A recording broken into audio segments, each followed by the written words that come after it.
il primo punto ovviamente di un'associazione che si chiama Amo il Veneto è sono orgoglioso di essere veneto ed italiano. E stavamo cercando con chi affiderò questo testimone. E io ho pensato a Sandro, ma sta perfettamente dopo le parole di Roberto, che Roberto ci ha dato un inquadramento che mi lascia due immagini che ti affido. È quella bella immagine della strada ripulita di Posina o di Agordo dopo il disastro del maltempo, e finalmente il Corriere della Sera si è accorto di noi, perché per giorni, e questo ha alimentato la rabbia nostra, dei veneti, dicevano: ma non ne parlano di noi, perché TG1 non parla di noi? Eppure quello è un patrimonio per cui anche empaticamente noi ci affidiamo a quell'ambiente bellissimo. Sandro in tante occasioni si è battuto per far sentire la voce di un imprenditore veneto, peraltro un artigiano che ha delle dinamiche che sono esplose nel mondo, cioè lui ha una piccola multinazionale tascabile, potrebbe essere definita, si alza alle 5 della mattina, mi manda dei messaggi allucinanti al mattino presto, ha già letto tutti i giornali, è riuscito a fare associazionismo, ha fatto parlare del Veneto, è quello che aveva tracciato, prima ne ha parlato Giorgio in una battuta, della diseguaglianza all'interno dell'Europa, quando molti veneti pensavano e cercavano di andare fuori per migliorare la propria capacità occupazionale o semplicemente per avere più semplicità nel fare impresa, e lui fece finalmente attrarre l'attenzione d'Italia, della grande stampa, su che cosa stavano facendo gli imprenditori veneti. Erano costretti ad andare, non so, in Carinzia o ad andare comunque via, e lui, pervicace e testardo, è questo che piace dei veneti, e quindi a Sandro ho detto: bene, per favore, ci dici tu perché sei orgoglioso di essere veneto e italiano.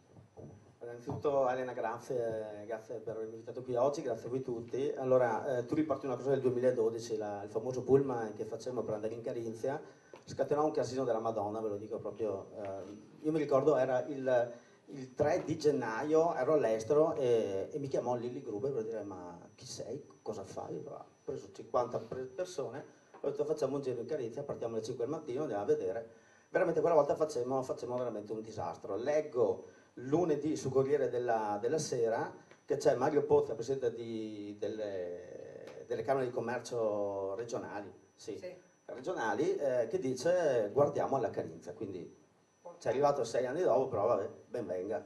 Allora, qual è il punto di vista mio? Che fortunatamente, come città, io dormo 4 ore a notte, quindi ho tanto tempo per rompere le scatole di qua e di là. Ma Perché anche alla un po' il fine, look dell'artista, perché dipinge anche, ve lo dico così. è vero, ti arriva il quadro, ne abbiamo parlato, devo dai. solo trovare il soggetto. Allora, qual è il bello che abbiamo noi venti? Innanzitutto il fatto che è vero, siamo delle persone con dei valori, cioè quello che ho sentito stamattina è giustissimo, però cazzo siamo troppo buoni, Non essere scusa, volgare. siamo troppo buoni, cioè perché l'Italia non si accorge del disastro del Veneto? Perché l'Italia quando abbiamo un disastro non lo riporta sui giornali? Perché tanto sanno, ci arrangiamo. Allora, questo metodo di arrangiarci, che è giusto, che deve essere, però non dico di fare un po' i piagnistei come fanno in altre parti d'Italia, però dobbiamo farlo vedere, cioè dobbiamo cominciare ad avere il giusto riconoscimento che questo paese deve dare al Veneto. Quindi il fatto di avere l'orgoglio veneto, di essere però dei nazionalisti, perché io ricordo sempre che difenderò a spada tratta finché posso il Made in Italy, è il nostro brand che ci fa esportare in tutto il mondo, quindi Made in Italy, quindi nazionalismo, però io voglio un Veneto forte.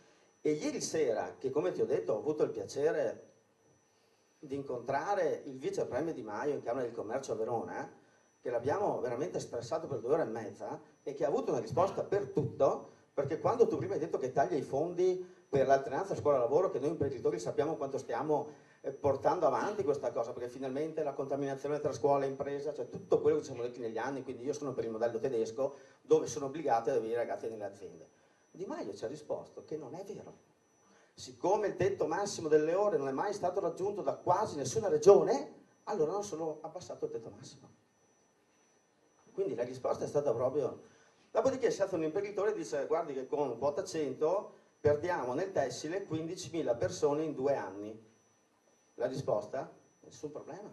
Abbiamo 2 anni per formare 15.000 giovani in questo settore e quindi abbiamo risolto anche il tuo problema. Abbiamo tagliato il 50% la 4.0, quindi l'unica cosa fatta dal governo precedente, l'abbiamo sempre detto noi imprenditori, è la 4.0. Nessun problema. Siccome la 4.0 ha portato a un 20% di investimenti in più, 200.000 assunzioni in più, abbiamo capito che voi imprenditori, sa che vediamo a metà, fate lo stesso. Cioè, una risposta per tutto, ragazzi. Una risposta per tutto. A quel punto, siccome sì, buono, però insomma, fin là, allora a quel punto mi sono permesso di dirgli 2 cosine. Allora, la prima è che, visto che sappiamo noi imprenditori che in ogni luogo, qualsiasi cosa, azienda, privato, statale, tutto, gira con il ritmo del più lento. È una legge proprio, cioè in un'azienda, l'azienda gira col ritmo del più lento. È così. Allora gli ho detto, visto che questo paese è un paese dove c'è un'economia che tira, perché siamo il Veneto con la Lombardia, sono le 2 regioni che stanno trainando, poi vabbè ci sono anche, c'è l'Emilia Romagna, allora gli ho detto, visto che funziona così, allora c'è il nord che tira, il sud che succede, e allora dacci l'autonomia. Mi ha risposto. No, mi ha risposto. Sai tutti i giornali stamattina. Ci ha messo un ministro che è vicentino, perché Erika Stefani è vicentina. Però è una materia complessa, ha detto questa, perché diciamo che hai fatto poi la domanda che, diciamo che insomma lui ha detto che in 3 mesi faranno tutti i passaggi perché c'è la riunione Stato-Regioni e che secondo lui in 6 mesi qualcosa arriverà. Allora su 26 capitoli non so quanti ne arriveranno, però è stata l'unica risposta dove forse è stato preso un po' in contropiede, perché l'ha capito benissimo che i soldi per il reddito di cittadinanza, i soldi che vuole dare, da dove li prende? Dagli imprenditori e da dove? Dal nord. Allora, o si può dire Gigino, no, o il ministro vice premier capisce che tutto quello che gira sul PIL è fatto da chi lavora, e qui oggi l'abbiamo detto. Io quando vedo persone come il sindaco Morena Martini che quando parla di politica lo fa come noi imprenditori, cioè con la luce negli occhi, ecco, questa persona ieri penso abbia capito, davanti a una platea di industriali, imprenditori, artigiani, abbia capito che insomma in Veneto venga quando vuole, però che non venga a fare cassa, perché fare cassa continuamente da noi forse dobbiamo fargli capire che non può.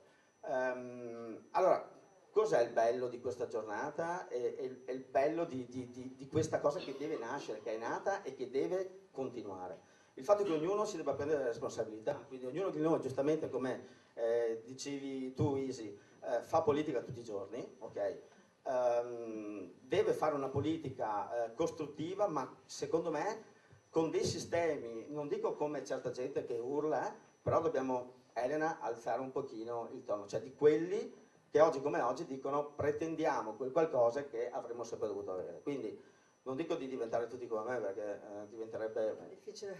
Io devo dormire almeno qualche ora in più, te lo dico subito. Però dobbiamo avere il coraggio di capire che l'orgoglio che abbiamo deve essere manifestato in un altro modo. Quindi più coraggio, perché tutto il resto delle cose ce l'abbiamo. Cioè, oggi abbiamo veramente parlato di quello che deve avere un paese per essere la 7ª potenza del mondo. Ecco, allora siccome il Veneto oggi come oggi, e lì Di Maio ha detto che lui è autonomista perché in campagna elettorale andiamo avanti con questa cosa, perché alla fine non è staccarsi da un paese, alla fine è avere la possibilità di dimostrare e di trainare anche il resto del paese, perché io gli ho detto guarda che se tu ci dai l'autonomia, le altre regioni un pochino diverse da noi magari hanno lo stimolo per dire se lo fanno loro lo facciamo anche noi, quindi i primi della classe guardiamoli, mandiamoli avanti, perché un paese che punta solamente sulla mediocrità e basta, è un paese che non ha un futuro. Allora, siccome io ho una figlia di 9 anni e sinceramente che vada all'estero con la speranza che rientri prima o poi, perché io quando sento tutte le persone che vanno all'estero sono brave, fanno carriera,